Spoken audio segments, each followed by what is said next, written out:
What is going on, everybody? This is the week 12, going into 13 now of the NFL season TPA podcast. It's your boys, Gianni, I'm back, Mareno, and Sully. Yes, Uh, sir. we are back at it after a week off, Thanksgiving week and Black Friday. Hope everybody's Thanksgiving went well. Ate some good food, ate some good pie, turkey, all that. Um, So yeah, I mean I haven't been here in 3 weeks. Definitely missed a lot to talk about, but that's why we are here today. Um, I'm back and don't plan on any other sicknesses that happen. But let's get into some football. Starting with Turkey Day itself, we got 3 games. Starting with the Bills and the Lions. Bills barely squeaked it out. Bills beat the Lions 28-25. This was a fun game to watch. Um, Lions put up a good fight. Gotta hand it to the Lions, but Bills are the better team. I would say I don't have much on this game really. Just the fact that you could see Bills are going through their midseason struggles, but I still feel like this is still your Super Bowl favorite team right here. Definitely the middle season struggles on defense, especially. But Singletary's been getting stronger on the running side. You can see James Cook here and there every week. This team is strong, and I don't think this team is going to go anywhere. And I mean, with the losses they've been having, and this week close to the Lions, who put up a good fight, I don't think this is going to hurt them at all.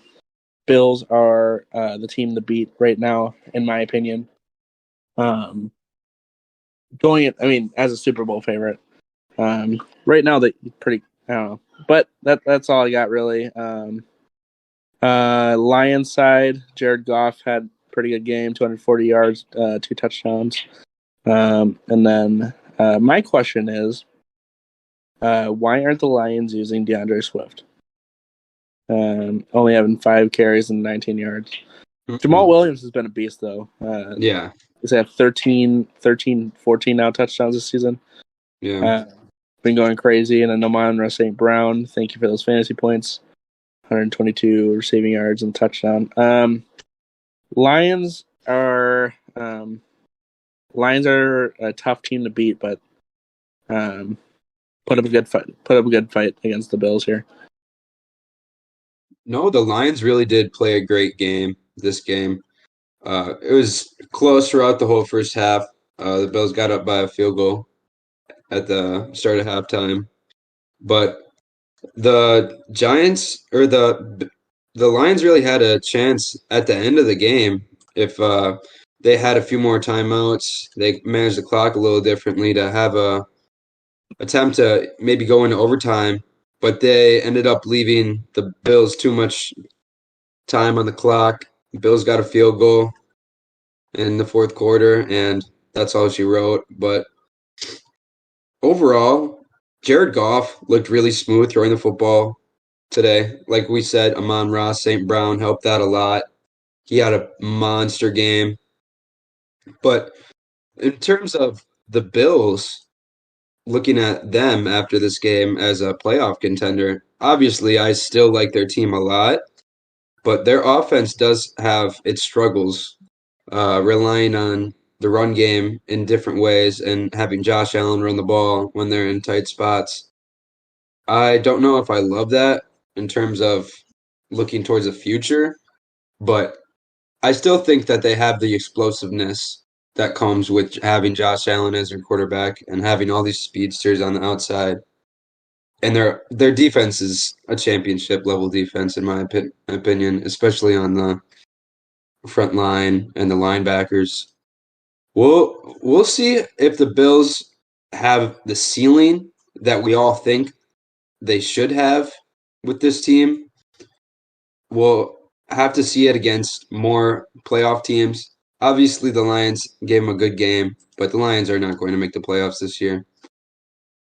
They played up to their competition, and that's all you can really ask.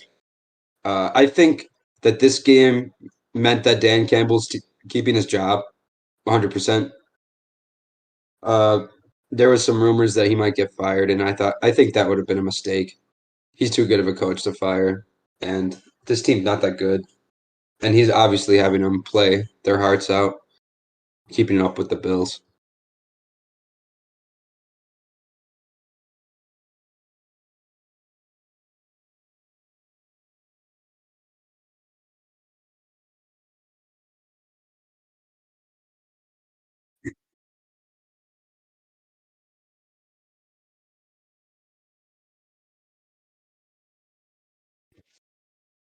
Yeah, after the TJ Hawkinson trade, I mean, you heard me say I'm giving up on Dan Campbell, but I mean, the past since I've said that, they strung along 3 wins and held a really close game to the best team in the NFL.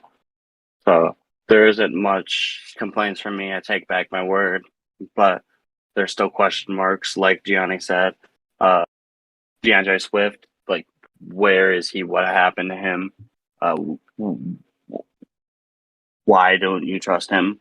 It's got to be something more than what we. It's just got to be something we're not hearing about. Because I mean, I like to see Jamal Williams get the work after, since I'm a Packers fan and he was on the Packers, but DeAndre Swift is much more talented than him. So I don't understand why he's not getting any work other than pass catching work. But on the Bills side, Josh Allen is just the past few weeks has been pretty lackluster, probably because of his injury.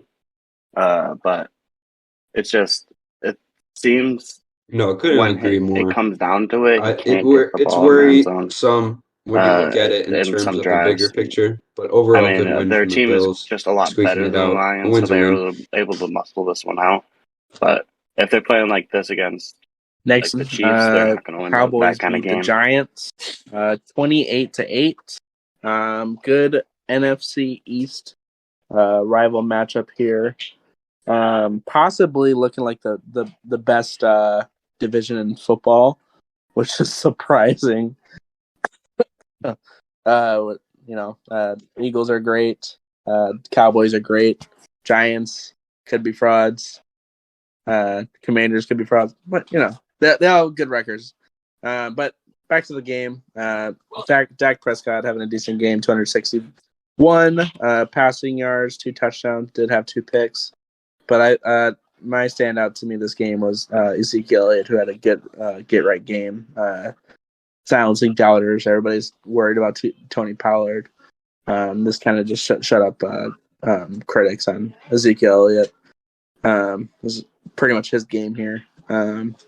And Tony Pollard didn't do bad either, 60 yards.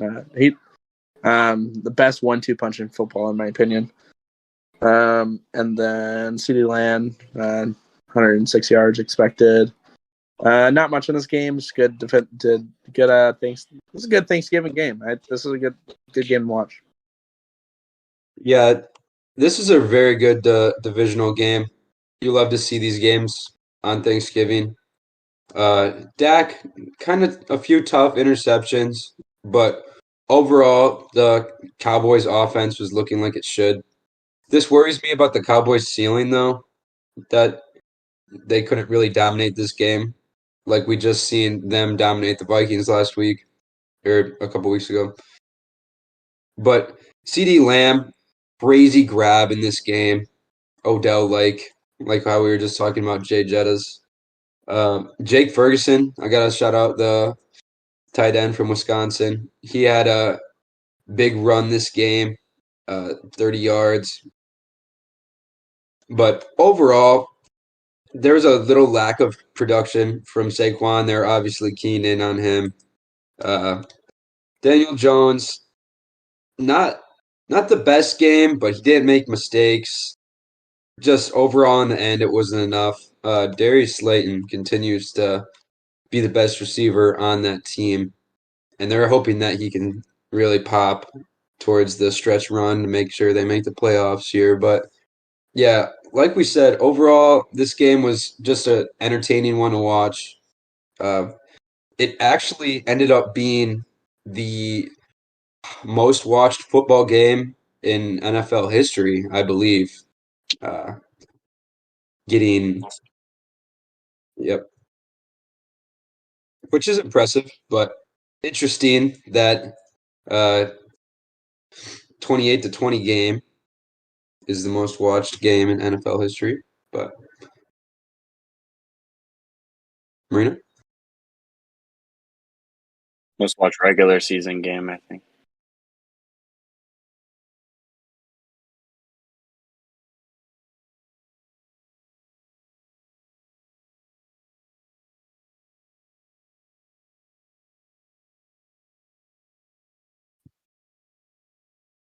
Yeah, I don't got too much on this game.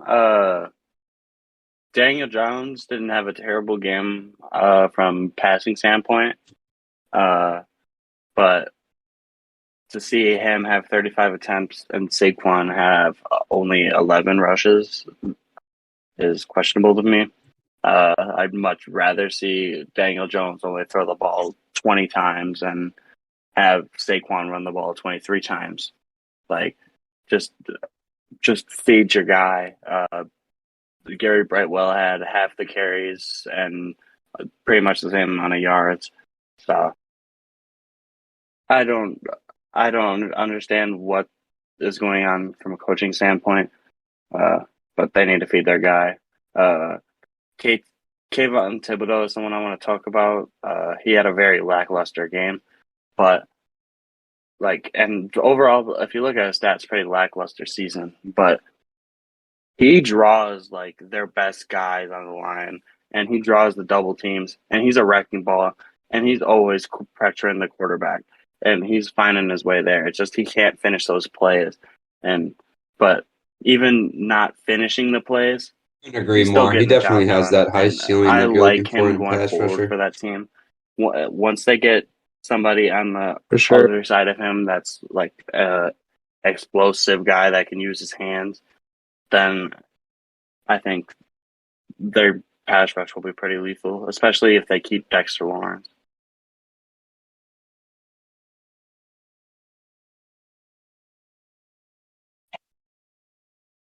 Yeah, yeah, I don't got too much else. I also want to quick talk about about Zeke and Pollard. Yeah. He really did shut them All up. right, let's move on Because to Pollard got more carries. Thursday And night, Thanksgiving night. Zeke had 30 more Vikings yards. beat the Patriots So, 33-26. This he's was my proven to game be worth the money. of the day. Everybody's always talking about trading This him. was a fun game. This was anybody's game. He's clearly a top 3 player Two teams on the you field didn't for know them. who was going to win this game. My standout for this game.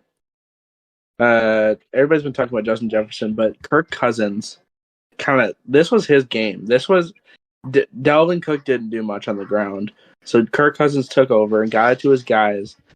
He won this game for the Patriots. Sorry, for the Kurt. Vikings. But I still got to give Justin Jefferson his credit, man. He's the best wide receiver in football. Absolutely. One of the reasons Kirk Cousins is so successful, but we got to give Kirk Cousins roses. Not a lot of people are talking about him right now. I feel like he's the reason he won this game. On the Patriots side, they didn't play a bad game at all. Mac Jones had 382 passing yards, 2 touchdowns. And yeah, I mean, Vikings are the better team. Have had a very tough week last week, but definitely a good, solid win here against the Patriots. No, this game was a lot closer than a lot of people thought it would be. Patriots came into it with a really good game plan. Mac Jones was doing a great job of getting the ball out of his hands quickly, making his offensive line not have to work too hard, pass blocking for him. Devontae Parker had a pretty good game on the Patriots. He looks like he's still got some gas left in the tank after being on the Dolphins for a long time. And you love to see that. Ramondre Stevenson, he didn't have a great game on the ground, but he did have some yards catching the ball and running for Mac. Best flex in football, in fantasy football. The man has an engine that just does not stop. Ramondre Stevenson runs the ball hard every time he gets it, and you got to appreciate that. But like Gianni was saying, you definitely have to highlight Kirk Cousins in this game. Just he was throwing dots. He was throwing dots. I'll be honest. Even Adam Thielen too. Adam Thielen had an underrated game. He had some pretty big catches. And Jay Jetta's insane. The man is insane. No matter who you put on him, that one catch where he reaches out and grabs it, the split second where he can, right before the defender goes for it, just insanity, man. This ceiling on this Vikings team looks like a Super Bowl type ceiling, but it really, really all depends on if that defense can be effective at all. Because we even seen it in this game. When they're getting carved up like this, it's going to be hard for this team to win these close games because they're going to have to rely on Kirk Cousins to go out there and throw these dots and make sure that they put up 30 points so they can win these games in these shootouts, honestly.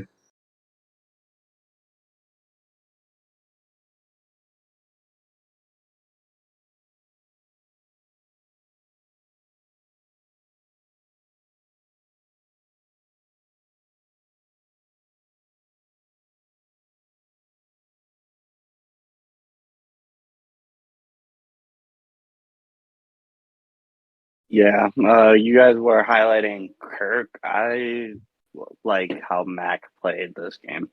This is probably, I think this has, it has to be his most passing yards he's had. Uh, probably, probably his career. Almost 400 passing yards. But for him to get all of that work and to see Tyquan Thornton, their second round pick, get no work is concerning to me. Because I mean, I don't know where his ceiling is because, like, the way like his combine stuff is working out, it's looking like another John Ross to me. Where it just he's fast but has no skill. I'd like to see them give him a little bit more work if they want to win going forward. But Viking side, it was good to see Adam Thielen like get like pass work. He's not, obviously not the threat that he used to be. But this was probably like this week and last week is just he's proven to be.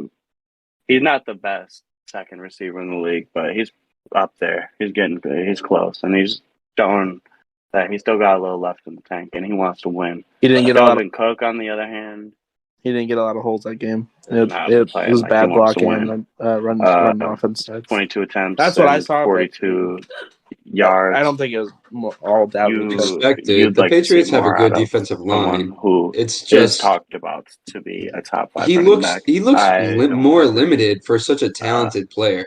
Right. Like they really only run a few plays for him. He doesn't really get to the outside that much, and when he does break off big runs, it's inside runs when tackles blow somebody up or guards blow somebody up. So I'm not sure. The Vikings are weird.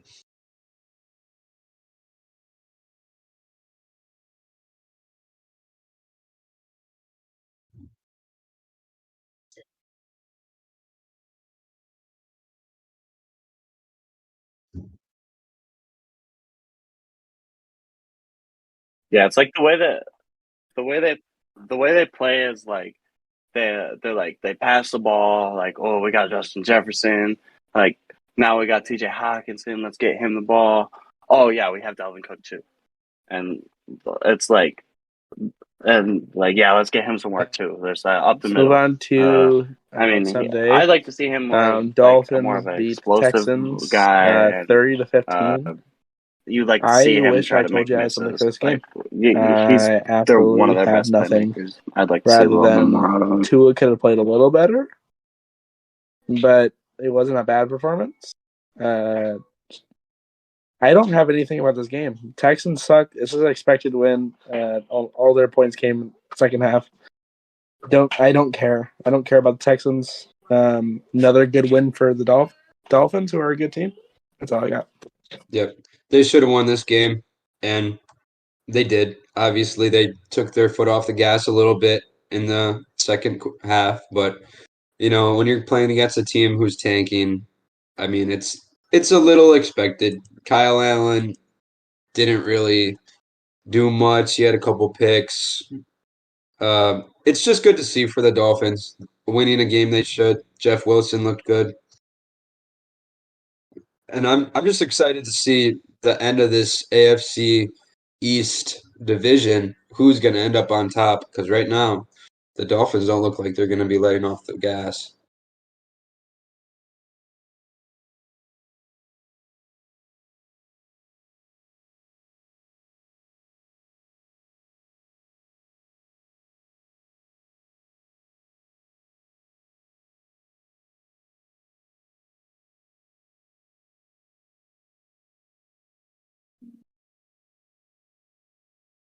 Yeah, I liked the way Tua looked this game, and I really wish that they gave him the second half.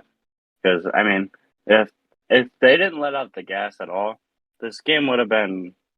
They wouldn't have scored 15 points. It probably would have been 60 something to 3, probably. Like maybe they would have got one, but just like the way this offense was just functioning, it was just high power against a team that a lot of offensive has struggled against because Texans defense is the best part about that team.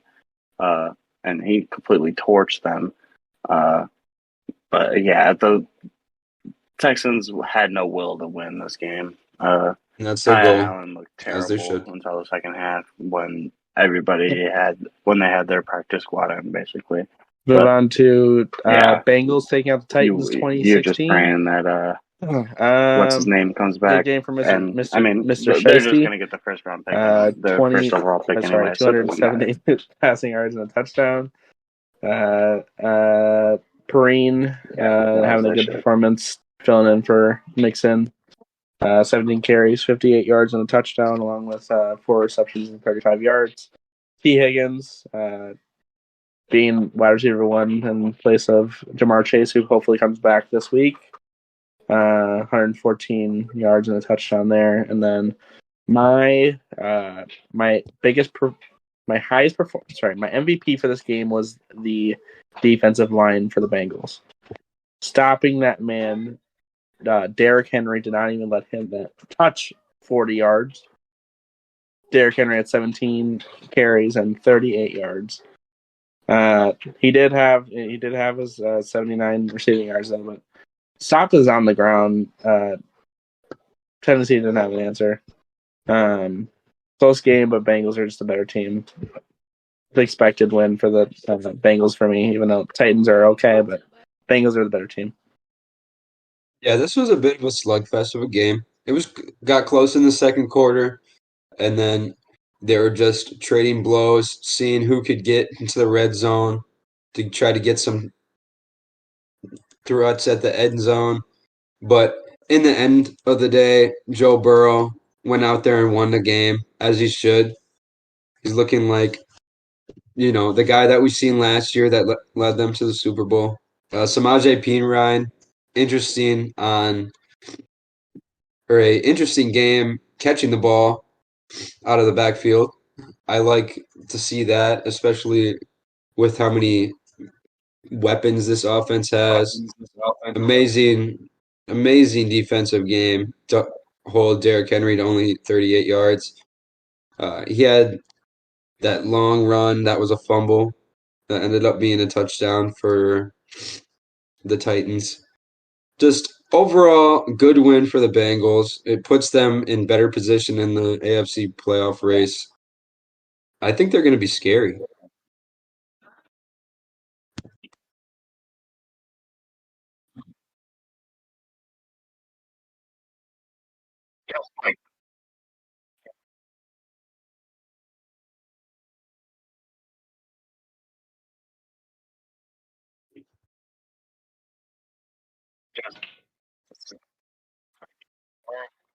Yeah, I definitely like the Bengals going forward, but I just like the first quarter of this game and uh where there was just all points.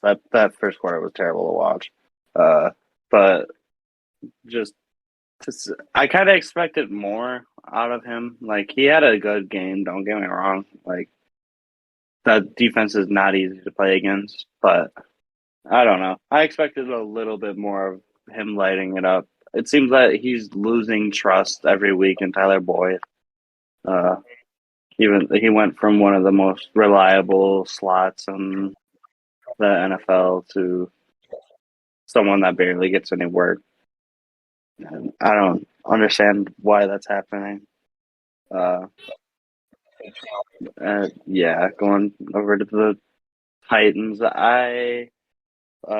Derrick Henry's stats are inflamed from that one really long play, of 69 yards pass. Uh, I don't.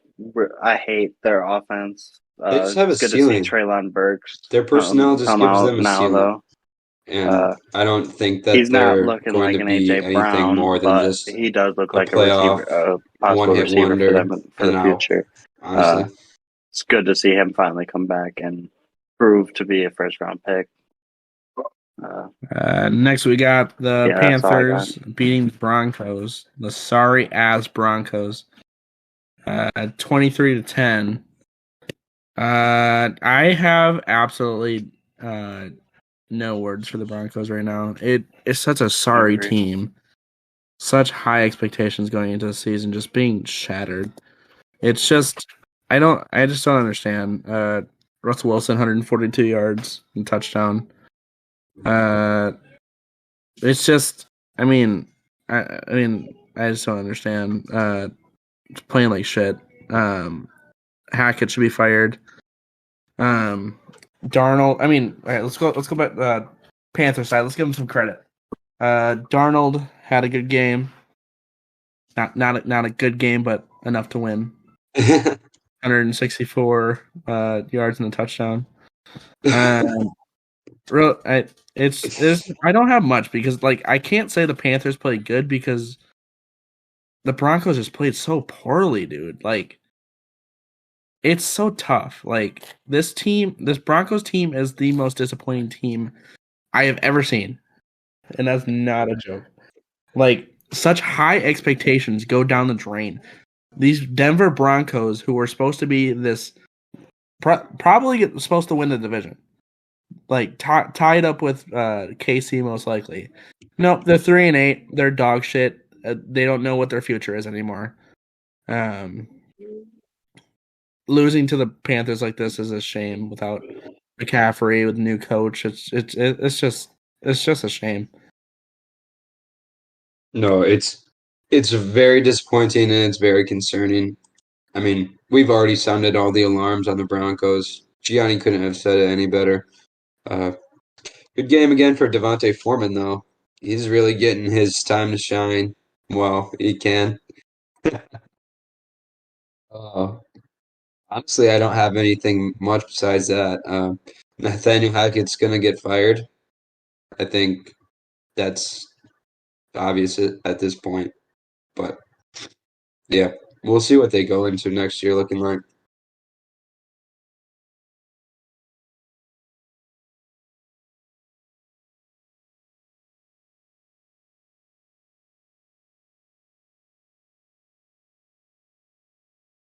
They're dead.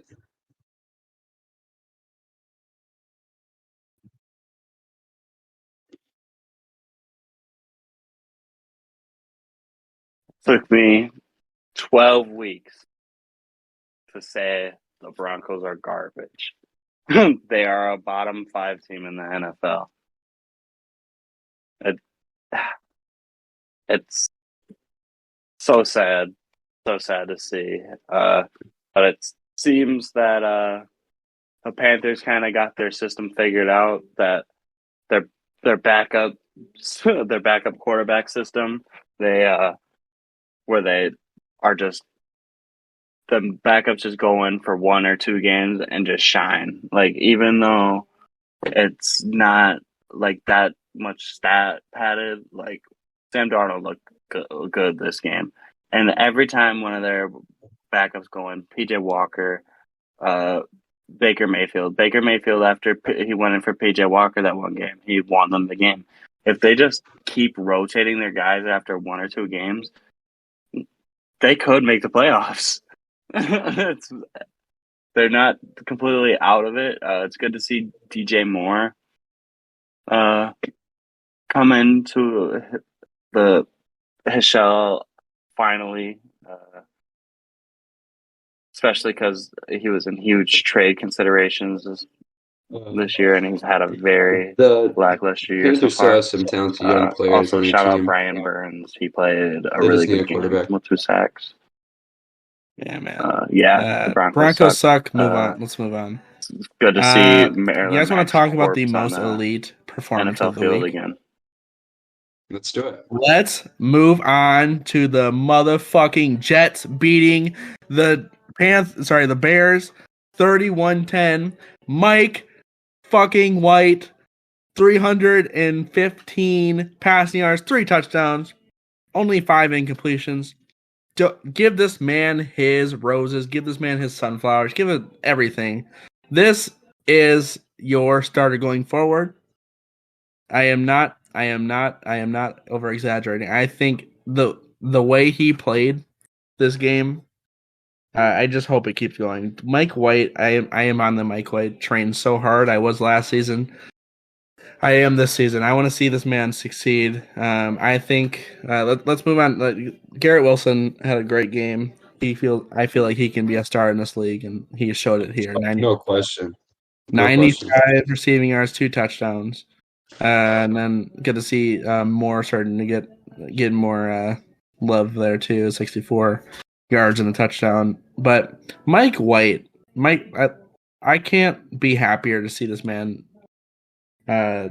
doing good this season. I just hope it continues. And Jets are 7-4, looking good with a hopefully a bright future ahead. Yeah, no question. This is the Mike White revival tour. This is everything that the Jets fans want right now. Since Zach Wilson has been doing so awful, they just need a guy that can go in there and just make plays, get it to the right guys. He shared the ball really well this week. He got it to a whole bunch of different guys. At running back, I'm kind of still confused about why Michael Carter is not better. I think it's really telling how good Breece Hall was doing when he was in this offense, and then Michael Carter can't really find his footing. I think that speaks to how good Breece Hall is going to be in this league once he gets healthy again. The Bears were depleted on offense. They were starting Trevor Siemian, and they had a weird thing where Trevor Siemian almost didn't play. They're almost going to play Nathan Peterman, which would have been a very, very funny thing to see. But just overall, good win from the Jets. They're getting back on track, and it's going to be interesting if they can make a push in the AFC playoff.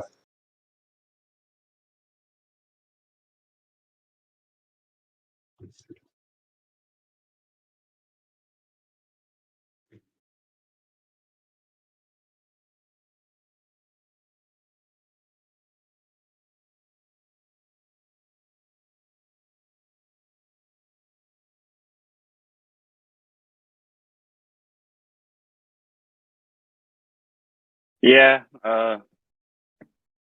good to see Mike White revival. My gut is really telling me this isn't going to last again like last year. No different. I think they might end up putting in Joe Flacco in after a couple weeks. I hope not. I like to see Mike White do good. He's a lot more explosive than Sam Darnold, Zach Wilson. But to see the a surgence of Zonovan Knight. He had a really good game.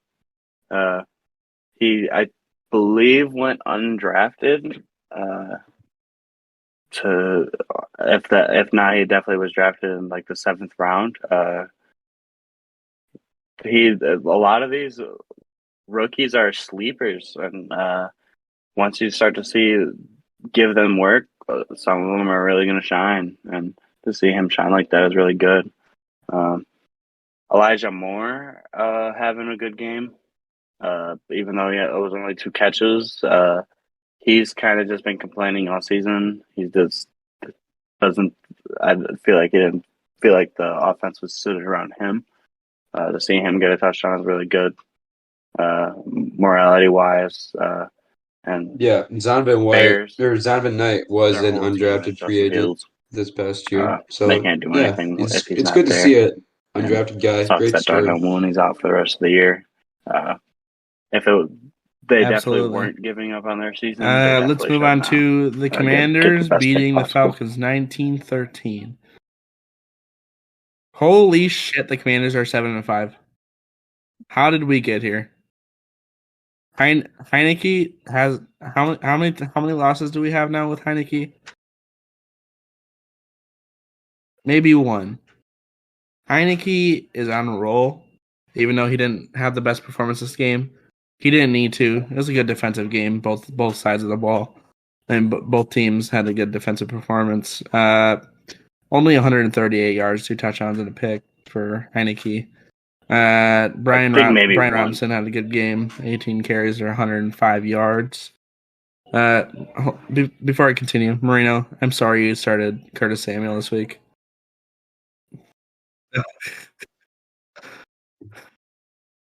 Okay, but let's go back. Good one for the Commanders. They're in a good spot. Falcons side of the ball. I mean, they're 5-7, not in a great spot, but they just need to go on a huge winning streak if they want any chance at the playoffs right now. That's all I really got. Yeah, the Falcons might be out of luck. We'll see in that division. It's such a weird division, but I have a feeling that Tom Brady will be Tom Brady. But on the Commanders side, though, another big win for Mr. Taylor Heineke. Brian Robinson, he is a really good running back. His balance is insane. I love the way that he runs the ball. I have a feeling that he's going to be a big running back on the Commanders for a little bit, hopefully a long time. Throwing the ball, there wasn't much, but they didn't really need to win the game through the air this game. Taylor Heineke, 2 touchdowns through the air, obviously. Doing what needs to be done there, getting the points on the board. But this Falcons team, it might be a little too late. But they were better than people expected this year, especially with Marcus Mariota starting.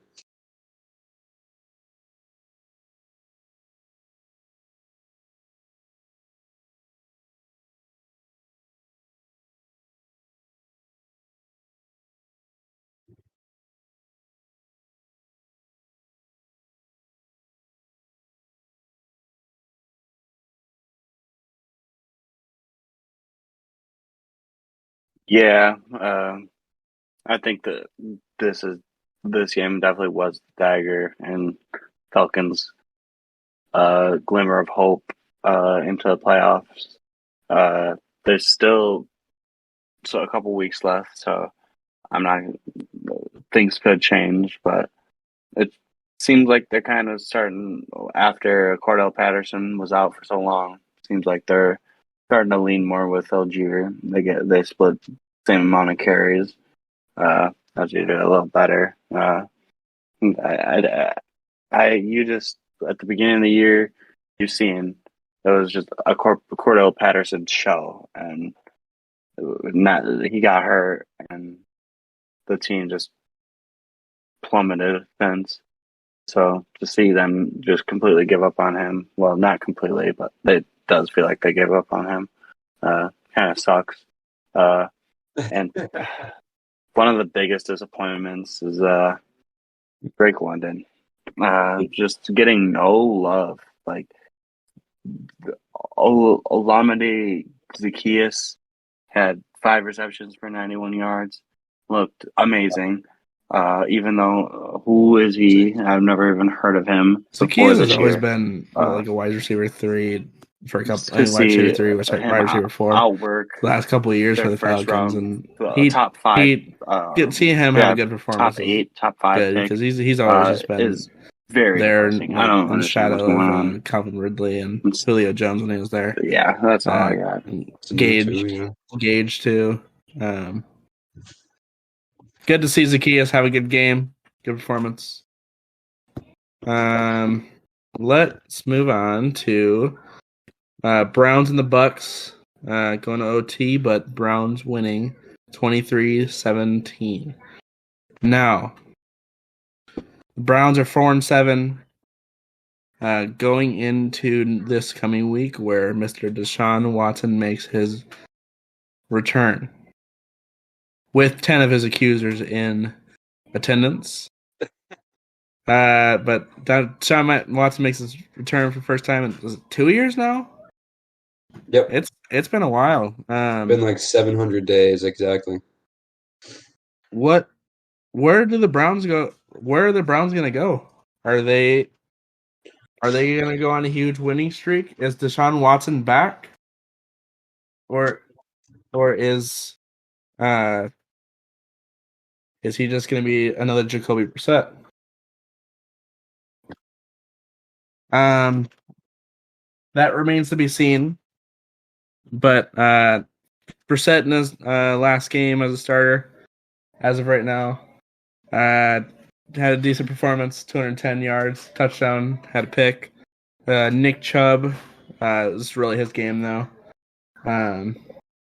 26 carries, 116 yards, and a touchdown. But Browns getting a win right before Deshaun Watson's good morale booster. 4-7. It's not terrible if they go on a winning streak. Make the playoffs, that'd be amazing. Buccaneers side, another loss, terrible. It's been such an on and off year for the Bucs. Another loss here hurts tremendously. And especially 5-6 going into like elite, like how the NFC is looking right now. Very, very tough. Not going to put you in a good spot to keep losing games like this. You're already in a tough spot as it is. Tom Brady didn't play bad. Not good either. Had a bunch of incompletions, but 246 passing yards and 2 touchdowns. And then Chris Godwin, good performance. 110 receiving yards on 12 receptions and touchdown. But Buccaneers, it's just another tough loss. Do I think they're still going to make the playoffs? Absolutely, it's Tom Brady. But they are in a tough position right now. Do I hope they miss the playoffs? Absolutely.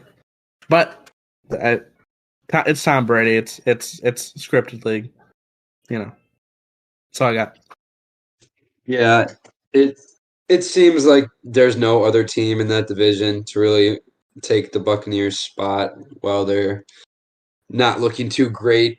Obviously, they're still in the lead with only having 6 losses. But on the Browns side, like Gianni said, this is just a feel-good win. They won like they have been playing all year, trying to win scrappy with a good running game and a good defense. Myles Garrett, he tried to sell the game a little bit, jumping off sides or lining up off sides in the neutral zone and giving them a first down. But he made up for it and got a sack.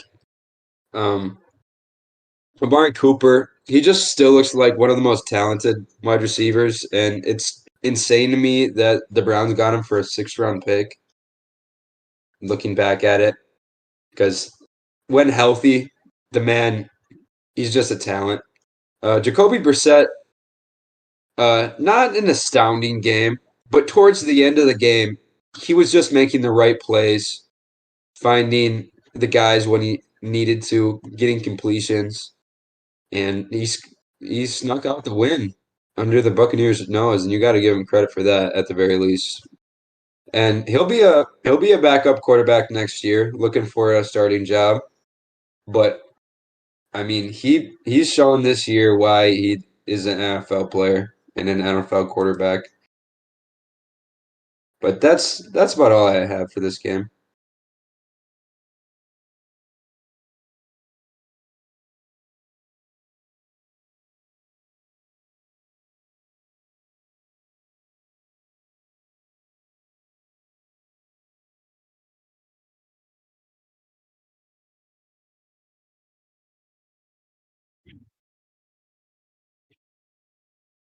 Yeah, this game was hard to watch. It's just you really expect more out of the Buccaneers, being led by Brady, uh, Mike Evans, and Chris Godwin. You can't seem this season to have both of them have a good game. It's just one or the other, and it. I don't like their offense. They're so spotty. Rashad White with Leonard Fournette being out this game. He had a good game, don't get me wrong, but I feel like you just expect like a little bit more out of him. Like you expect him to find the end zone, and just with a lot of these rookies, just getting the limited amount of work that they are, and see some of them really explode. You kind of like the numbers. You see 64 yards, and you're not too impressed. But the Browns, it's going to be sad seeing Jacoby take the sidelines now. He's not impressive by any means, but he's just played with the dog all season, and there's not many games where they've been dog walked. It's been them fighting tooth and nail till the end, and they just don't have the talent to pull it out. And I don't think Jacoby should be done in the NFL after this year. I think I could see him. He's probably not going to find a starting job. I'd like to see him find one, but it would be. I don't see a team that would pick him up.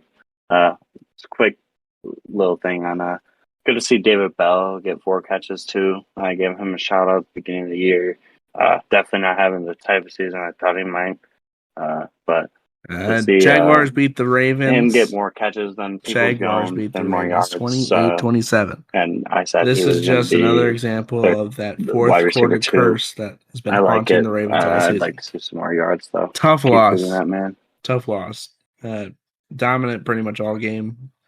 For the Ravens, but just fumbling. Trevor Lawrence have a really good performance, 321 passing yards, 3 touchdowns. And then Zay Jones, what a performance, 11 receptions, 145 yards. And then Hasty having 28 rushing yards and 67 receiving yards and a receiving touchdown. It's a good game for the Jaguars on the Ravens side. Lamar Jackson kind of just having to do it all because 50% completion, but 254 touchdowns and 254 passing yards and a touchdown, and then 89 rushing yards. My thing about this game for the Ravens is they should use Kenyon Drake a lot more because I feel like he could do a lot more than Gus Edwards has been doing. I believe they're getting J.K. Dobbins back this week or next week. I'll be a lot better on the rushing side of things for the Ravens, but just another tough loss. Just that fourth quarter bug for the Ravens. Doesn't put them in a terrible spot. They're 7-4 still. Still have a good chance at making the number 1 seed. Just depends on how things go in the AFC, but Ravens, tough loss, but I don't think it makes them look terrible. Yeah, I think that the struggles for the Ravens putting games away is really the explosive plays in the second and third quarters. Like the receivers that we see finishing long explosive plays like Jamar Chase, like they have yak. They can make plays that aren't scripted. The Ravens rely heavily on Lamar Jackson getting out and running and getting them first downs and him being able to fit balls into windows where their tight ends are open or they're having these guys downfield like Devin Duvernay and Deshaun Jackson. It's good to see Deshaun Jackson get back out there. Uh, he's like a 34-year-old speedster. That's just the modern NFL for you. But you got to give a lot of props to Trevor Lawrence going out there and having himself a bit of a coming out game. Definitely the best game that I remember him having so far in his career. As a number one pick, there's always a lot of expectations. He was like one of the best prospects ever coming out of Clemson. A lot of people were saying, but last year he had a tough year with Urban Meyer as his coach. Just a terrible season in general that he pretty much had to scrap and start from day one with Doug Peterson. And Doug Peterson's brought him along pretty nicely this year. The Jaguars aren't world beaters, but they're winning games, scrappy. And that's all you can really ask from a young team like this. Zay Jones, like you guys said, 11 receptions under 45 yards. That's pretty huge, especially with Christian Kirk having kind of a quiet game. It was really big to have him come out and do that. But honestly, this doesn't worry me too much for the Ravens. I'm pretty sure they're still going to be the same team in the playoffs. It's all going to be on Lamar's shoulders. But that's what it's been all year. And we'll see if his contract extension drama continues and he doesn't get that big contract that he's been looking for after a season where what do we expect the Ravens to get to the Super Bowl this year? I certainly don't. No, because if it's not the Bills, I feel like it's the Chiefs, and it's tough. Maybe third or fourth, maybe because I would like to throw the Bengals in there, but they've been pretty inconsistent as well. Tough to say. I know. Let's move on to the Raiders beating the Seahawks 40-34 in overtime. What a game this was. This was the Josh Jacobs show. 33 carries on the ground, 229 rushing yards, 2 touchdowns, and then 74 in the air as well, receiving. I just looked up something, and all the losses the Raiders have been when Josh Jacobs is under 20 carries. No, all but one, but one. I'm seeing that now. Okay, one, but besides the Chiefs, which was 29-30, but still. But when you see Josh Jacobs should always get 20 plus carries because we at the beginning of the season we're starting to call him washed and falling off, but I'm looking at these games and he's 10 attempts, right? 15. He should always find a rhythm. Yeah, this was his game. This was his proving like this is his what the shutting up haters game. This was a great game for the Raiders, much needed in order to keep their very slim playoff hopes alive. But good games for the Raiders. Tough loss for the Seahawks. Geno Smith didn't play bad at all. 328 passing yards, 2 touchdowns. Kenneth Walker, I feel like could play better. Should have got more carries, but 14 carries, 26 yards, had 2 touchdowns. But this is just a tough loss for the Seahawks, and I hope they can pick it up. But they had a good start to the season, but having losses like this is tough. But much needed win for the Raiders. Yeah, limiting Kenneth Walker is a really, really big part of how you beat the Seahawks this year, because he is definitely looking like one of their most explosive players in this offense. Obviously, DK is the most talented player on their team, and obviously he's had a pretty great game this game too. But Kenneth Walker really keeps teams honest against the Seahawks. Obviously, Geno didn't have a terrible game. 330 yards. He's just been a reclamation this season. It's so good to see a guy who's been written off and kind of thrown away in the NFL come out and have a season like he's having. But overall, like Gianni said, this was the Josh Jacobs game. 50 fantasy points this week. He had a lot of fantasy owners loving him, thanking God that they started him. But this Raiders team, they just need to keep winning with their offensive. They need to keep relying on their guys and getting them the ball. Devontae Adams had another good game. He's strung a few good games in a row at this point, and he's starting to look like the guy that we've seen with Aaron Rodgers the last few years. It's just this Raiders team, they have their flaws on defense. They don't have the highest ceiling of teams in the AFC, but they can still be good. They just need to have their confidence back a little bit. They just need to keep their momentum going.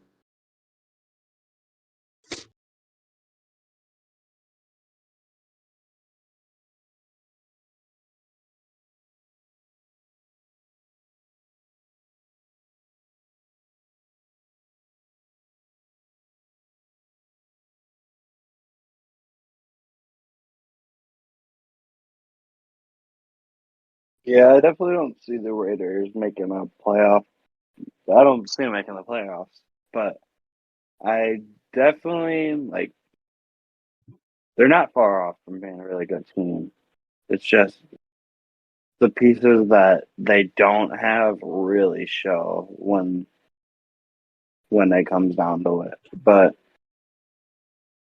when you're playing a team that isn't good without their rookie running back, it's a winnable game. Geno Smith definitely gave his effort on them to win this game, but Josh Jacobs just wanted it more. Josh Jacobs, they didn't extend take his 5th-year option this offseason, and he's been taking it personal all season, and this is his game that fuck you pay me next year, because if he's not going to get paid by the Raiders, somebody's going to pay him. So I like to see it a lot, but they should be wiping the floor with the Seahawks, like in reality. So just for it to go to overtime. Yeah, they had Seahawks such a tough start to the season. Then I'd say their record suggests. But next we have the Chargers beating the Cardinals, the Raiders 25-24. In a very this was a slugfest. Suggests too. But the Chargers got it done. Justin Herbert 274 passing yards, 3 touchdowns. The Chargers are a clear better team. Cardinals just have a lot of struggles both on the field and off the field right now, with coaching and personalities going on. But I do want to shout out James Conner, who had a pretty good performance, 120 yards after. He had a good performance, and then like I said, beginning of the season, my hot take of the season was Cardinals are not going to make the playoffs. Looking very likely now. It's I wouldn't say this is a sorry team like I said, the Broncos, because the Cardinals do have a lot more light than the Broncos do, but it's been a pretty disappointing season overall for the Cardinals, and Chargers getting a much needed win after an inconsistent season. It definitely looks like the Cardinals need some changes on this team, that's for sure. Starting with Coach Cliff Kingsbury. It doesn't seem like he's lost the locker room, but it just doesn't seem like he's a good motivator of men, to be honest. It doesn't really seem like this team believes in itself that they can go out and win these games a lot of the time. And a lot of the time on the offensive line, they don't have the personnel to really take advantage of their stars like Kyler Murray and giving them top time to throw it to D Hop. But this game was a slugfest, like Gianni said.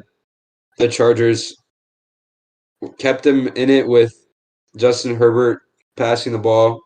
Austin Eckler didn't really have himself a game like he usually does. Justin Herbert made up for it a little bit, scrambling. But just so impressive to me how Justin Herbert is playing this week and last week, just finding the open guy and making the correct read. DeAndre Carter was his number one receiver this week. He found Austin Eckler in the running game or in the passing game quite a bit too. But just all around game from Justin Herbert and just a back-breaking loss for the Cardinals, whose season looks pretty much over.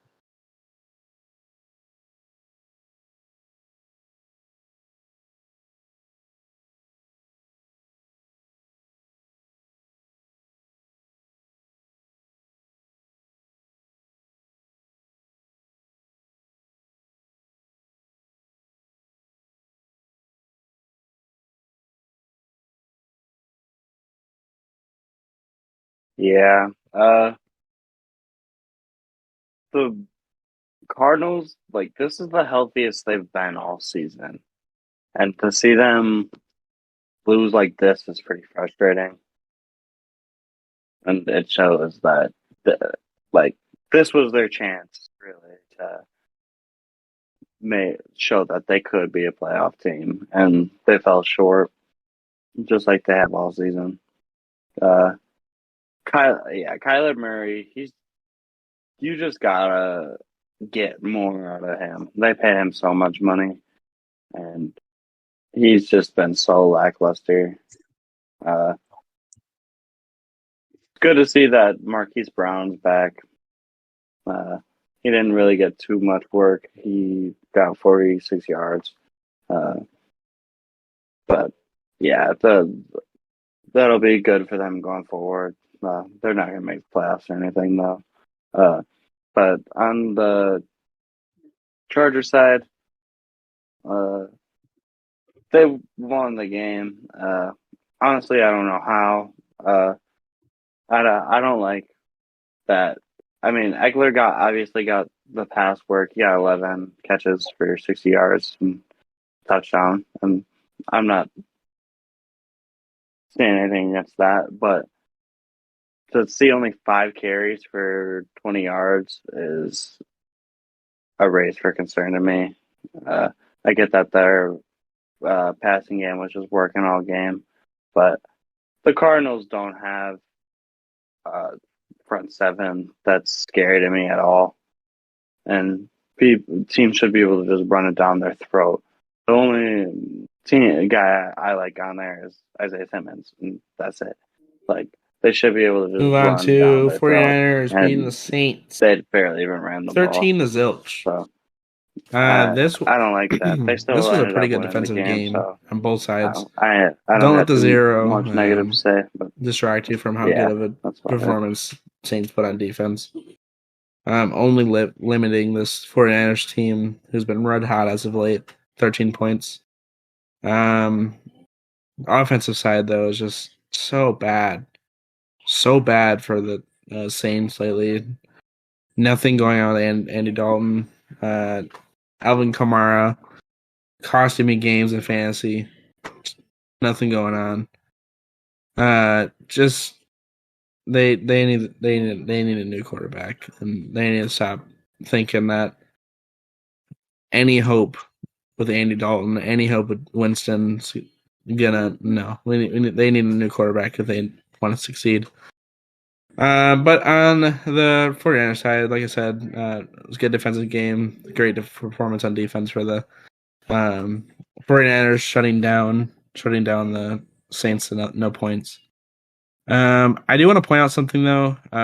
Where the fuck has Deebo Samuel been? He has been in these games, but he has done nothing. So I was just looking, and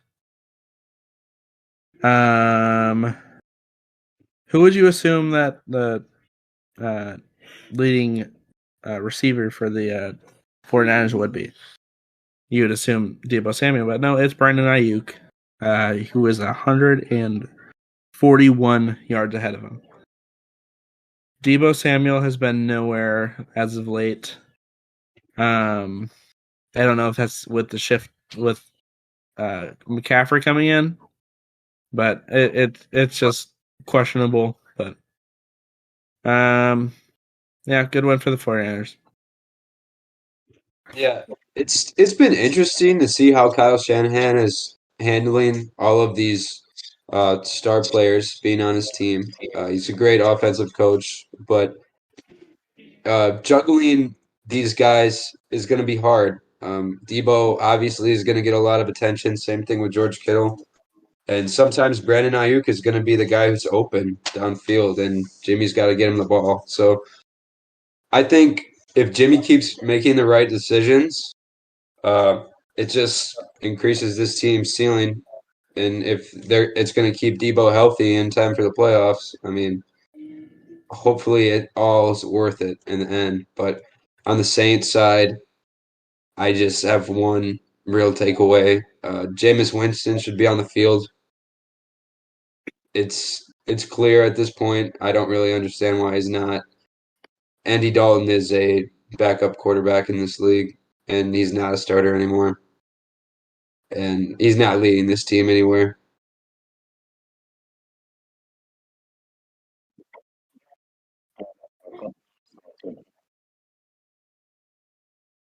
No cap. No cap.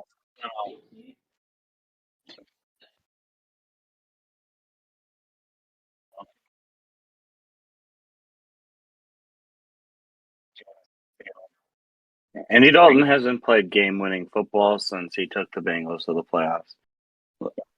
It's just he's fallen off hard since then. So I don't understand why he's still on the field. I've been calling it for weeks. Why isn't Jameis on the field? It's like if if you had no faith in the guy, then why'd you keep him? You know, like why didn't you just go out and? I mean, they signed Andy Dalton, but they should have signed somebody else this offseason. Alvin Kamara killed this game. No life out of him. He had 37 yards receiving, but just he's just another one of those guys that you just expect the greatness from, just at least 50, 60 yards a game. And he got 13 yards on the ground. Just a terrible, terrible game. Another lackluster performer recently has been Jarvis Landry. Coming back from injury, you kind of expected him to help that offense out a little bit and get a little bit more work, and he just hasn't really done anything. Chris Olave is still the best thing on that offense, doing what he can every week. But 49ers, they got it done. CMC, you expect way more from. Had a pretty lackluster game. I think Next, we got it's the 'cause his Chiefs knee taking is out the hurt or Rams. something. Yeah, it's like knee 26-10. irritation. Very, very, very expected. You just Very, very expect a little expected. bit Like, who more. the If fuck is Debo's Bryce not Perkins? playing good, you expect Christian McCaffrey to play But good. Chiefs, good game. I don't have much on this game. Patrick Mahomes, 310 320 passing yards, touchdown, had a pick. I really don't have much on this game. Chiefs get a win. They're 9-2. Yeah, the Rams had to play a really weird way in this game. Bryce Perkins kind of limited them in a big way. Obviously, they're not really the same team this year after going out and winning a Super Bowl. Tough to see for the Rams, but the Chiefs are playing the way they should. It was good to see Ronald Jones out there, the former Buccaneer. He had a couple runs and a catch for some big yardage. But this was the usual Chiefs game. Patrick really got it to everybody. He didn't really have too big of a favorite.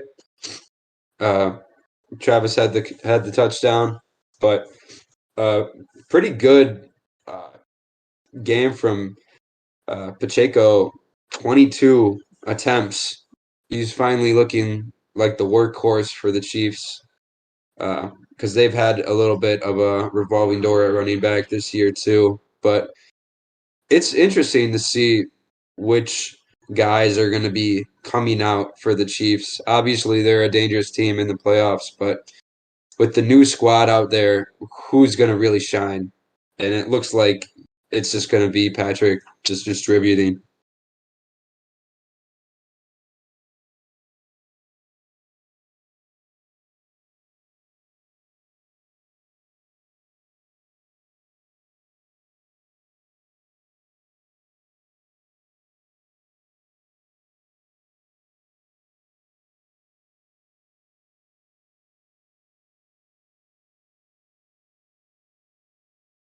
Yeah, Pacheco's got that dog in him. And I think last game, I believe we had a pretty good game too. They've been trying to work him in as the top guy all season. I feel they've been slowly but surely trying to split the load between him and CEH because CEH had a good start to the season, but his ceiling is just what he had this season. This is the first like 3-4 games of the season, so and that's probably the best he'll ever do, honestly. So They're just dead. to see someone that runs as hard as Isaiah Pacheco does, that I can only assume that he practices super hard too. So I'm not surprised that he's getting the work. It's good to see. Rams are dead. Yeah, they have no life. Van Jefferson.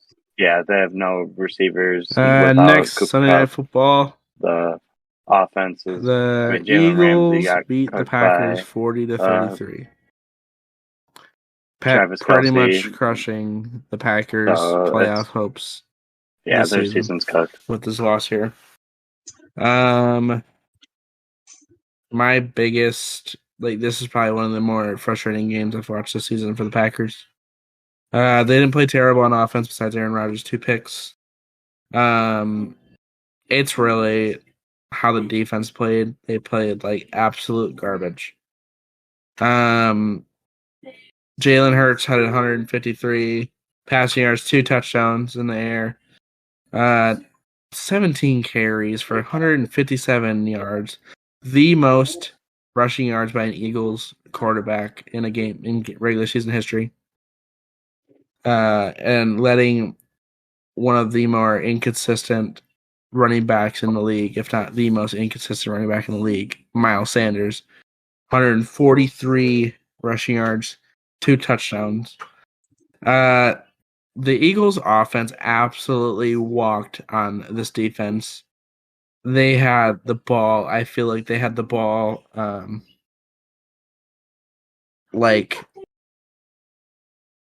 like more than 3/4 of the game. Because this defense just let them walk and stomp all over them. Aaron Rodgers was in 3 quarters, but only got 16 attempts, 11 for 16, 140 yards, 2 touchdowns. Did have 2 picks, bad throws. No excuses there for Aaron Rodgers, who usually doesn't throw picks. Rushing side, AJ Dillon, 8 carries, 64 rushing yards, and a touchdown. Christian Watson, good performance at the end. 4 receptions for 110 yards and a touchdown.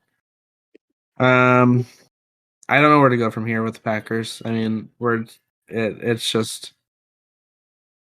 I think is the Packers should give Jordan Love a try the rest of the season.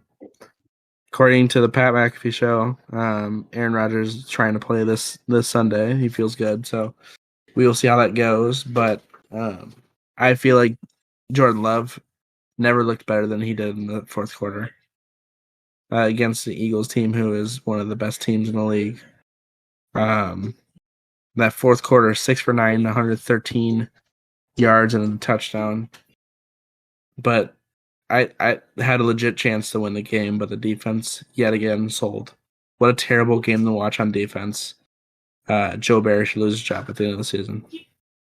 Yeah, I really couldn't agree more. After watching this game and the Titans game, the Packers defense is worse than it's ever been with defending the run first and foremost. We got slaughtered. Obviously, running the ball. Miles Sanders did whatever he wanted. Jalen Hurts did whatever he wanted. And we never sent a spy. We never had our linebackers start eyeing the quarterback run. It was just a really sad day calling the defense from Joe Barry. And it's really a good statement for this whole season for the Packers. Because Christian Watson, again, having a monster game, but everybody else not really doing enough. The running game looks like it's just getting started, but too little, too late. The Packers constantly move the ball. We're always moving the ball, but we're never getting big plays that actually move momentum in our favor. We kept this game close, and you have to give us credit for that. But like Gianni said, our season looks like it's over.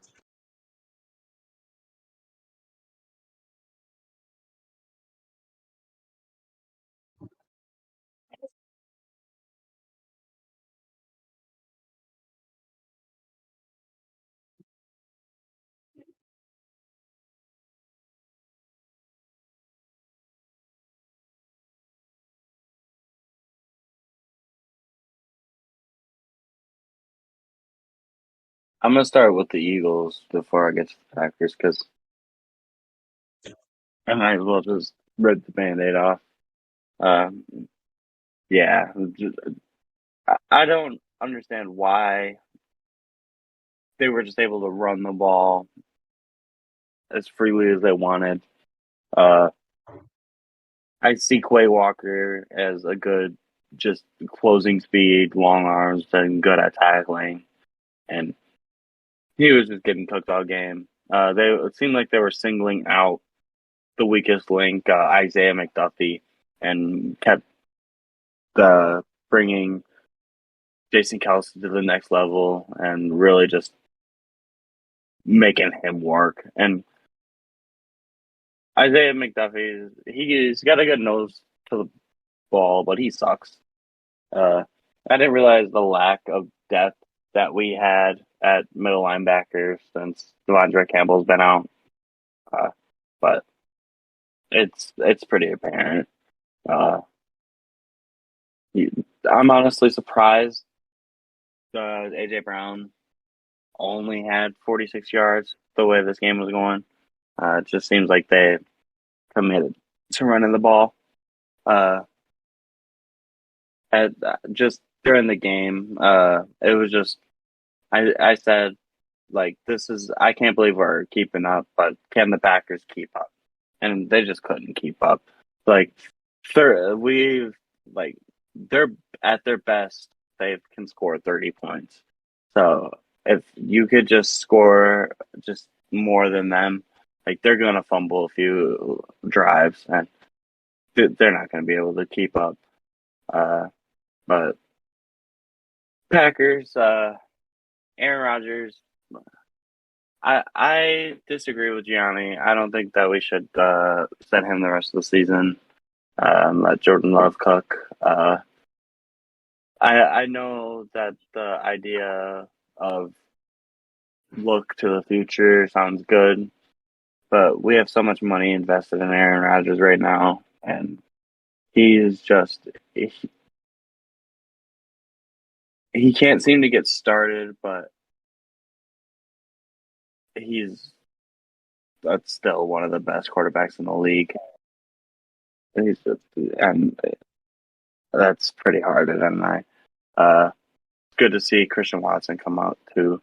I mean, he's been coming out, but still retaining the touchdowns and everything. 6 touchdowns in 3 games isn't a fluke. He's looking like a good future building base. And one more shout out. Rookie, I think he was a 4th round pick.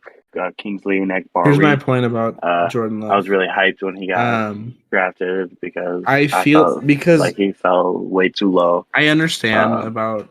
I feel like he's the going to be a Packers having stable this guy much for money invested in Aaron Rodgers, or not. But you can't. I like him for going okay, forward. so Aaron, like the only reason I say we should start Jordan Love the rest of the season is because Aaron Rodgers is beat up. Whether he tells you otherwise, like whatever he tells you, he's beat up. This is one of the more brutal seasons he's had ever. I feel like the rest of the season you go with Jordan Love and having Aaron Rodgers on the sideline, like being in this man's corner, being his coach. That is very, very valuable experience. It's good to have like it will last 6 more games, whatever how many games are left. 9. It's 5 more games on the Packers schedule. I feel like that experience is going to be so valuable because let's say for some reason Aaron Rodgers retires right after the season. So Jordan Love getting thrown into a starting role next season, with the experience he gets at the next 5 games, that's going to be valuable and it's going to tell you how his career is going to go. When you have Aaron Rodgers being your coach and your mentor, while Aaron Rodgers is still available, like still with you in the league, compared to no more experience the rest of the season, and Aaron Rodgers retires and Jordan Love is thrown into the wolves, right?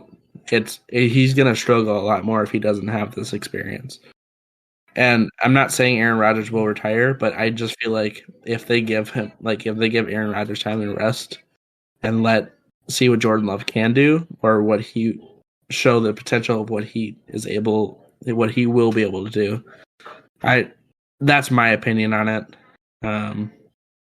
But whatever the Packers decide to do, it's whatever they decide to do. And that's my take on it. Solid. Yeah. Let's move on to Monday night, where the Eagles. Steelers beat the Colts 24-17. Now, this was I don't have much on this game, very much at all. This was a back and forth game, but Packers. I am so stuck on the Packers right now. Steelers just played better. It's good to see Jonathan Taylor finally get more than like 10 carries, but he got 20 carries for 86 yards and a touchdown.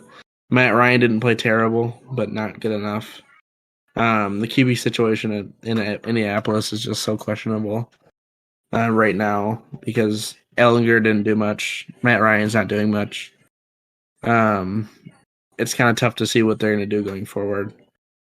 But Steelers side, good win. Kenny Pickett, 174 yards, as well as 32 rushing yards. Good win for the Steelers. Don't have much on this game. Game ball goes to the Steelers defense for this one. TJ Watt had the forced fumble. Highsmith had a forced fumble. A few sacks. Where did Najee Harris go? Where did Najee Harris go? What's going on? The first round running back from Alabama is nowhere to be found. MIA, missing in action. He should be leading this team, helping Kenny Pickett try to have a little bit higher ceiling that we know he doesn't have all of the skills of a really transcendent guy, but the Steelers were hoping that he would just fit perfectly on this team, but they just do not have the guns. But they still pulled out this win. You got to give it to Mike Tomlin, man. He is just that great of a coach. George Pickens had a pretty decent game, too.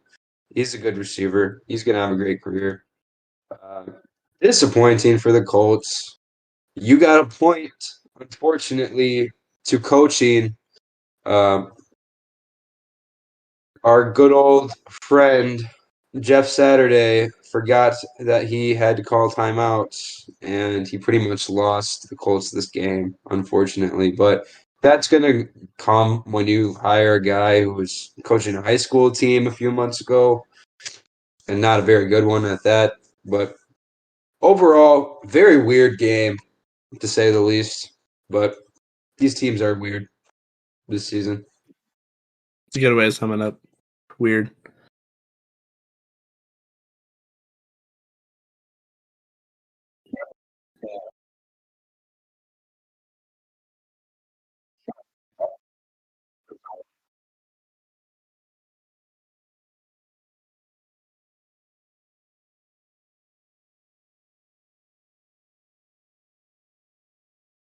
Yeah. You'd like to see the Colts win this. Just as close as it was to lose the way they did is pretty rough.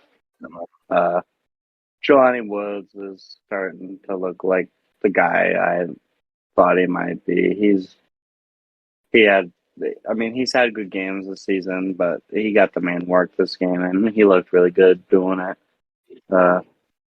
Jonathan Taylor got his carries, 20 attempts.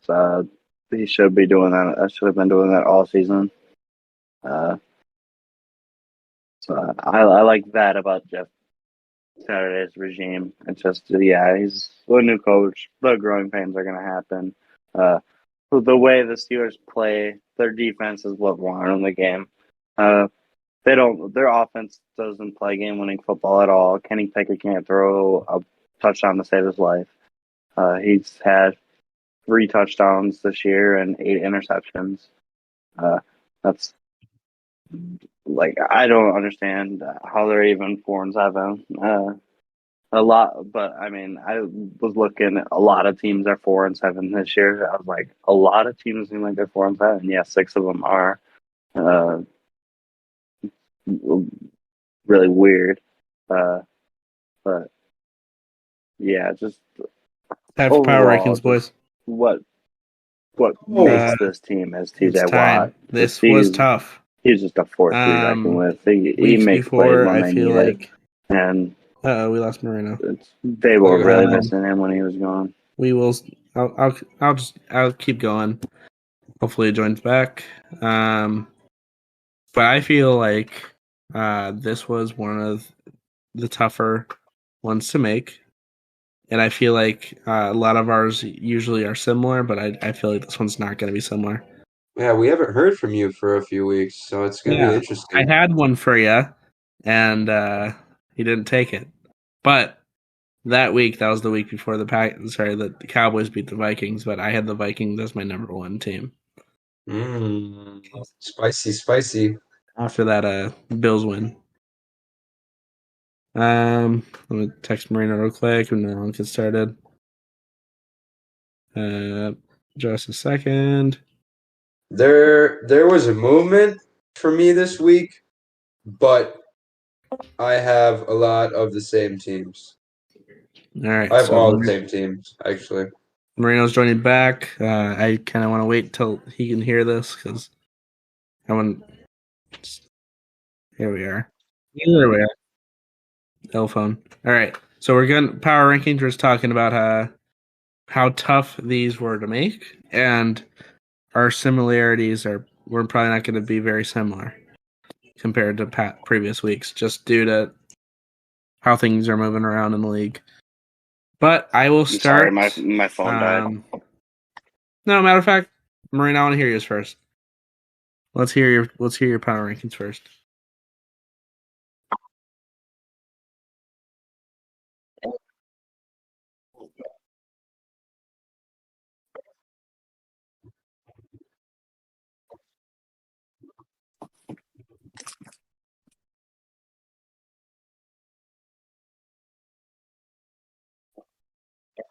All right. Yeah. It's basically it's kind of hard to make this list because it could be basically any order right now. But especially that 5 spot, it's kind of hard to. It's still hard for me to figure that out, but I'd still have to go with the 49ers at 5. They still have all the pieces. Jimmy G's been playing way better than I feel like Trey Lance would be playing with this team. Yeah, they probably still have a losing record right now. So I like them going forward. They haven't gotten any worse. No major injuries right now. So they'll find their life. They're stringing along wins. Number 4, you're gonna have to go with the Bills. Hate putting them this low. Like I said last it was 2 weeks ago. Just feels like when I put them this low, it's for no good reason because they still they're still the powerhouse team. They still got the talent. It's just Wow. They're just keeping these close games. They're just always keeping it close, and they definitely shouldn't be keeping it close with the Lions. So that knocks them down a bit. But at number 3, I'm gonna go with the Eagles.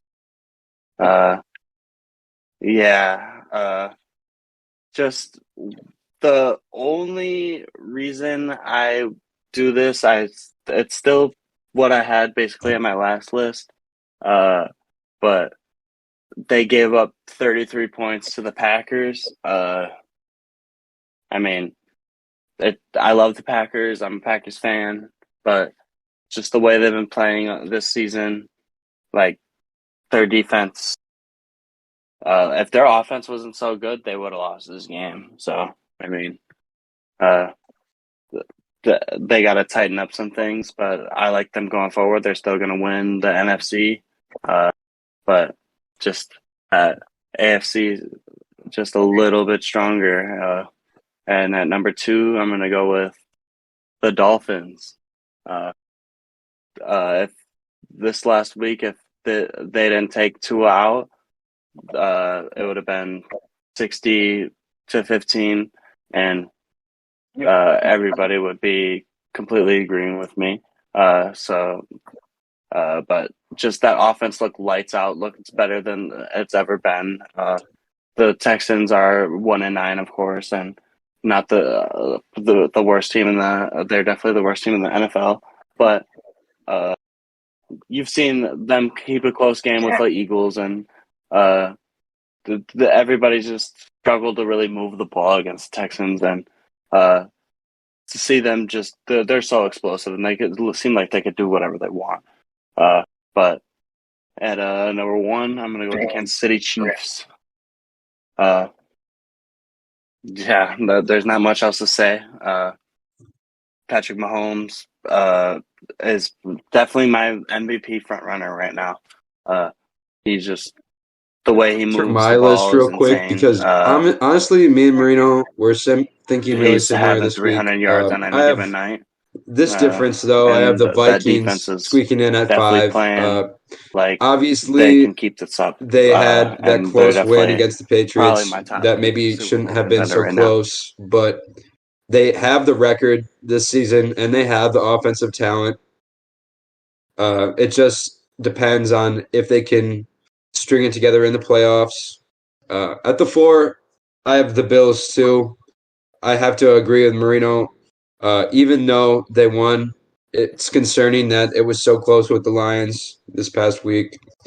At 3, the Dolphins had a win against the Texans that was never really close. And it was obvious that the result of that game was going to be that way. But when you really are looking at the teams that have the most momentum in the league, I feel like the Dolphins have to be in your top 3.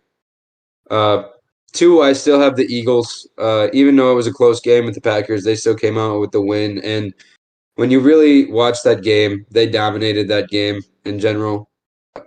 So I still have the confidence in them. And then at 1, I have the Chiefs, who look like they have all the answers to the test before they take the test. All right. Let's go through mine.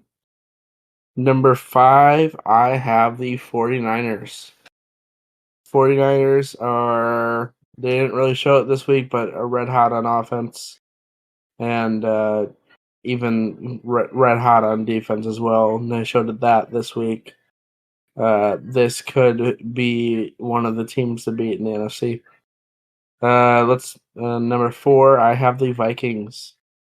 Vikings, who did have that embarrassing loss to the Cowboys, had a great win against the Patriots this week, who are a pretty decent team. Good win for them, and they have the record to prove it. I feel like they might make a run for the playoffs. In the playoffs. Number 3, I have the Bills. Bills, like I said, midseason struggles, but I feel like they're still a strong team. And I'm not doubting them at all. Next, I got the Eagles at number 2. Yeah, Eagles at number 2. Who squeaked it out against the Packers, but like I said, they proved it. I mean, their offense is electric. Could use some work on defense, but one of the teams to beat, if not the team to beat in the NFC right now. And then number 1, I get the Chiefs. So, sounds like you're not too high on Tua. I don't see the Dolphins hype right now. Oh, hot take. That doesn't matter. It's a team. Hot take. That doesn't matter. That doesn't matter. I think there's a team missing. They barely beat the Bears, bro. Okay. Let's ask this question. Who is the only question. undefeated quarterback in the NFL when he plays a full game? Where do the Dolphins get eliminated this season? Yeah, Where and are when they he's on the field, they win. Divisional.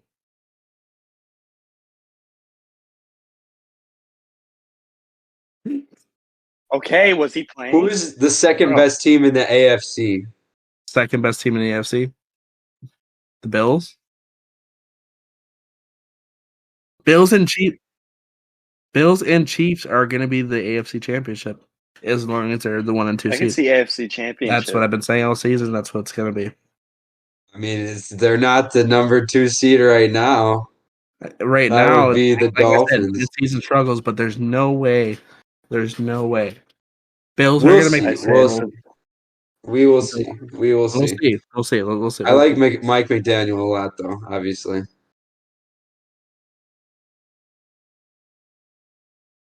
Let's move on, though. Let's go to week 13. Let me pull up these games here. Starting with tomorrow, we have the Bills versus the Patriots. Who do we got? I have I the do too. Bills. He's my coach of the year right now. Convincingly. I don't think this is going to be a really close game. This is a statement game from the Bills. Yeah, I wouldn't say if I would. I don't think convincingly is the adjective I would use, being that it's in Foxborough. And the Patriots looked pretty good last week, but I still have the Bills.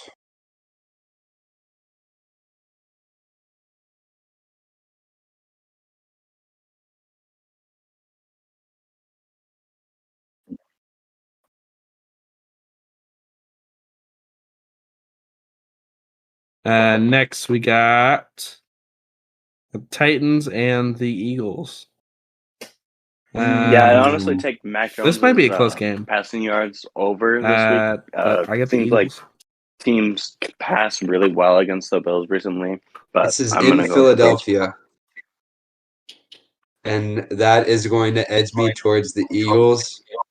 But do not be surprised if my man Mike Vrabel gets his boys up and they wake up on Sunday and they actually beat the Eagles. But I have the Eagles in Philadelphia.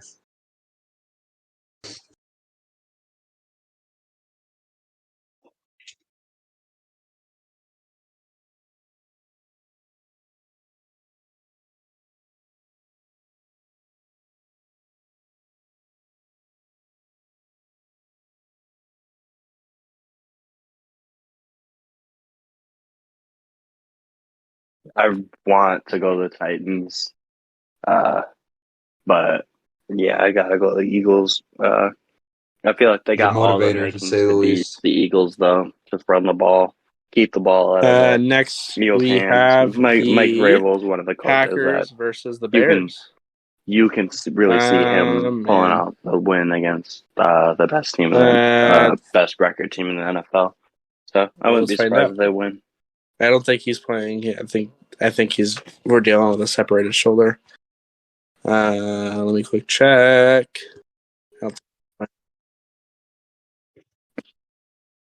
Justin Field. I don't think he's going to be. No, I mean he's questionable. He's playing. He's limited in practice. So.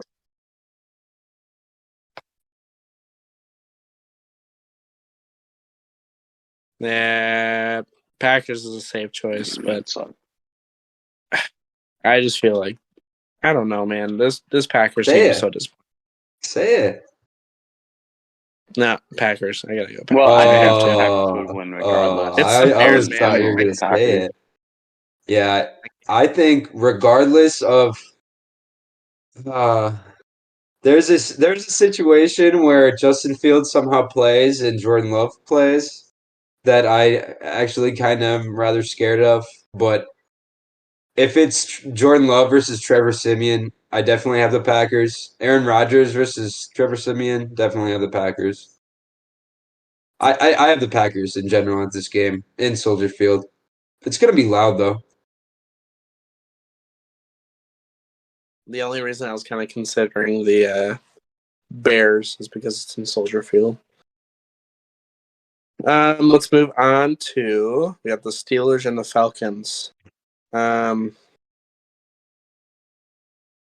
Miss both these teams are pretty piss poor this. I feel like the Falcons will bring it better. Falcons.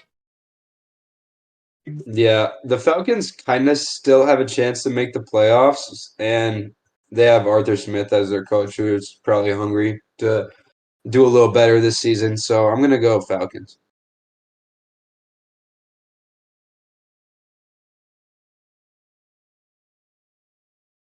Yeah.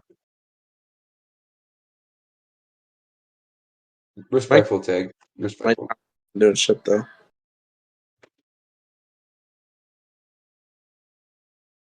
Yeah.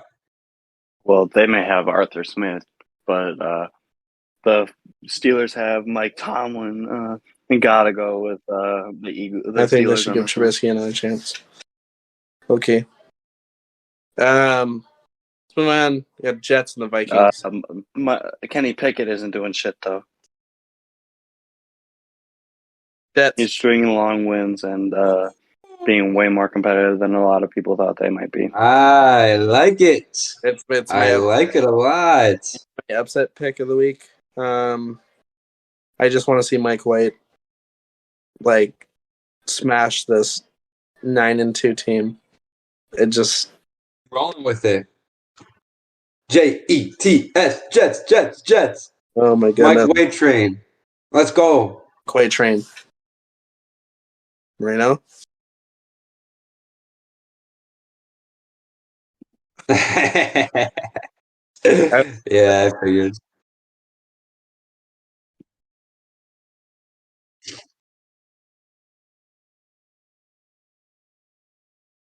Oh, that's gonna be so good. Justin Jefferson shit on him. Clamp. Vikings. We'll see.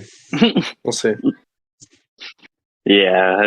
Next we got the I am very. I'm going to be Jags watching this game though, and because I'm the very Lions. interested in the Sauce Gardner, Justin Jefferson matchup. Lions. I have the Lions this game. I'm gonna go Jaguars win streak, baby. I'm riding the T Law train. We'll see. Take me there.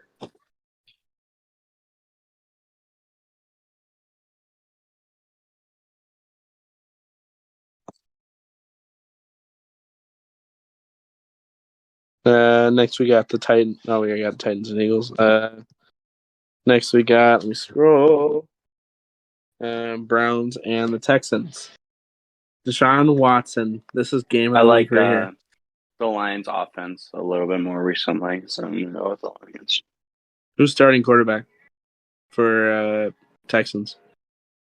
At the moment, I still think it's Kyle Allen, but I think that Davis Mills should be healthy.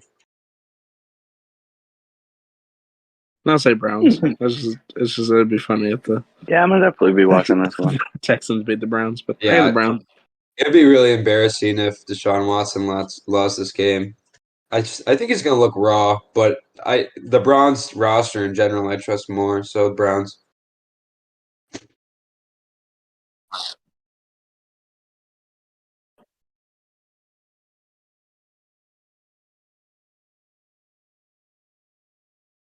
This game.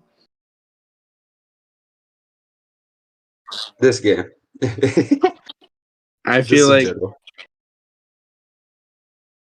this might be a shaky performance for Deshaun Watson's first game in 2 years. Deshaun Watson has to have at least 300 yards to make this trade worth it. Yeah, this game.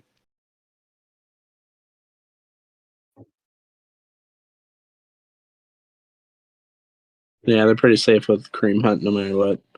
Let's move on to the Commanders and the Giants. Yeah, we're also going off that preseason Commanders footage as well. too. I think that the Commanders are kind of on fire right now on our level. So I'm not too worried for them. He may have a shaky game, but I don't think he'll have a shaky rest of the season. Lock that. Commanders lock. Next, we have the Broncos and the Ravens. Now on paper, yeah, this sounds my like prediction still stands strong with the matchup. Commanders having a positive record. I'm still going with them. The Ravens are going to absolutely torch this fucking Broncos team. Ravens. Yeah, I agree. Another nail in the Russell Wilson coffin.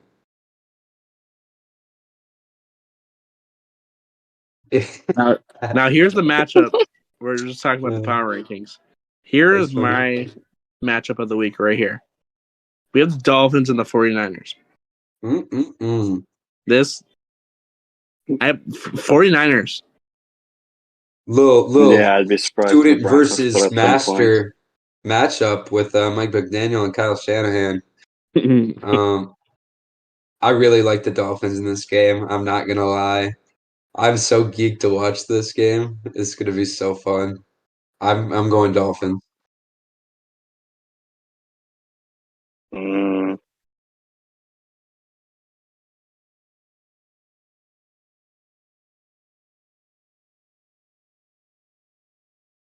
Yes, sir. I'll acknowledge Miles Gaskin before I acknowledge Tua. Yeah. Yeah, after this game, Let's go. John's got to sit down and Seahawks and the acknowledge Rams. This Tua. should be a pretty easy That, win for the that he's Seahawks. him, and Lock that the in, Dolphins baby. are really Seahawks all the way. Come on. Chargers and the Raiders. I got a bad feeling for the Hater. Chargers. I hate the straight Raiders. hater. Yeah, the Raiders have been playing too good, and the Chargers have just been playing so shaky. Like, I gotta go Raiders at home. Yeah, Seahawks.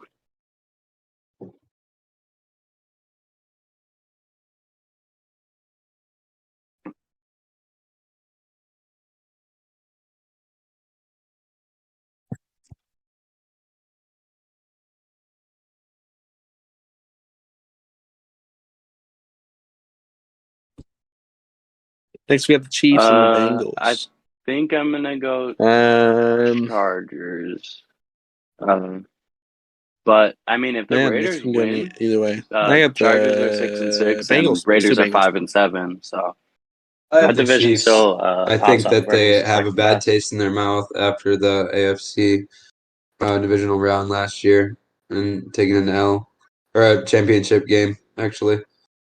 So I have the Chiefs going into Cincinnati and taking the dub.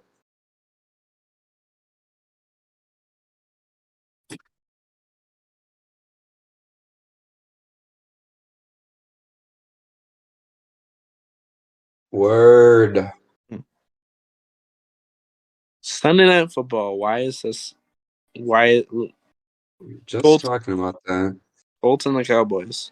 Jamar Chase You should be think that back they would this week. flex the Chiefs Bengals game in there, And I but think that's whatever. the Or Bengals the own the Dolphins Chiefs. 49ers? I'm gonna go with the Bengals. Dolphins 49ers would be good too. Either one. I don't know. Our game of the week. Anyway. Anyway, Cowboys easily. Yeah, the Cowboys should win this game, no question.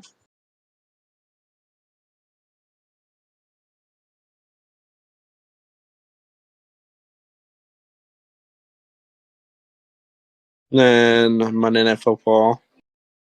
We got the Saints and the Buccaneers. I am not interested in this game in the slightest.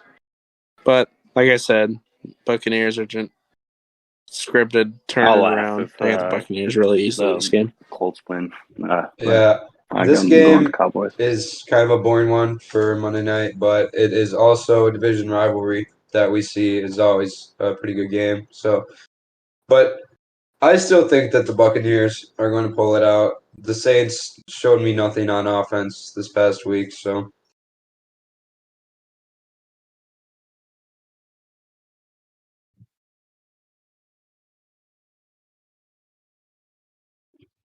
All right, boys, that'll do it for this week. Thanks everyone for tuning in. It's good to be back. Looking forward to the rest of the season with these boys right here. Yeah, I expect another low-scoring affair. For those I'm gonna who go with the Bucks. want to know, Justin will no longer be with us going forward. Just personal reasons. But we want to thank Justin for everything he's done for the Point After. All of his time spent with us. Nothing but love for Justin. But going forward, we're gonna stay consistent with you guys. Keep growing and being better. Like I say every video, any suggestions you guys have for the channel, or anything you guys have for us to grow, leave it down in the comment section. Just make sure to like this video, subscribe, all that. You guys got anything before we go? thank you guys for people that do watch these videos. We are really working hard on staying consistent and trying to grow this channel. And it may be a pet project right now, but if we stay putting out quality content and we stay consistent, who knows where it could go. So I just want to thank you guys.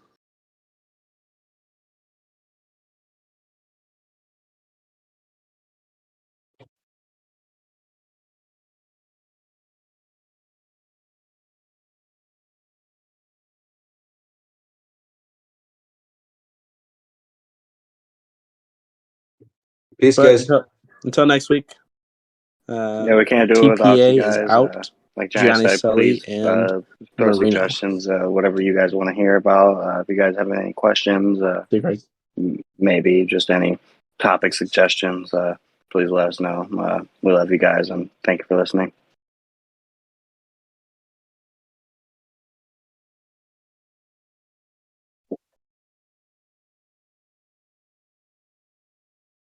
See ya.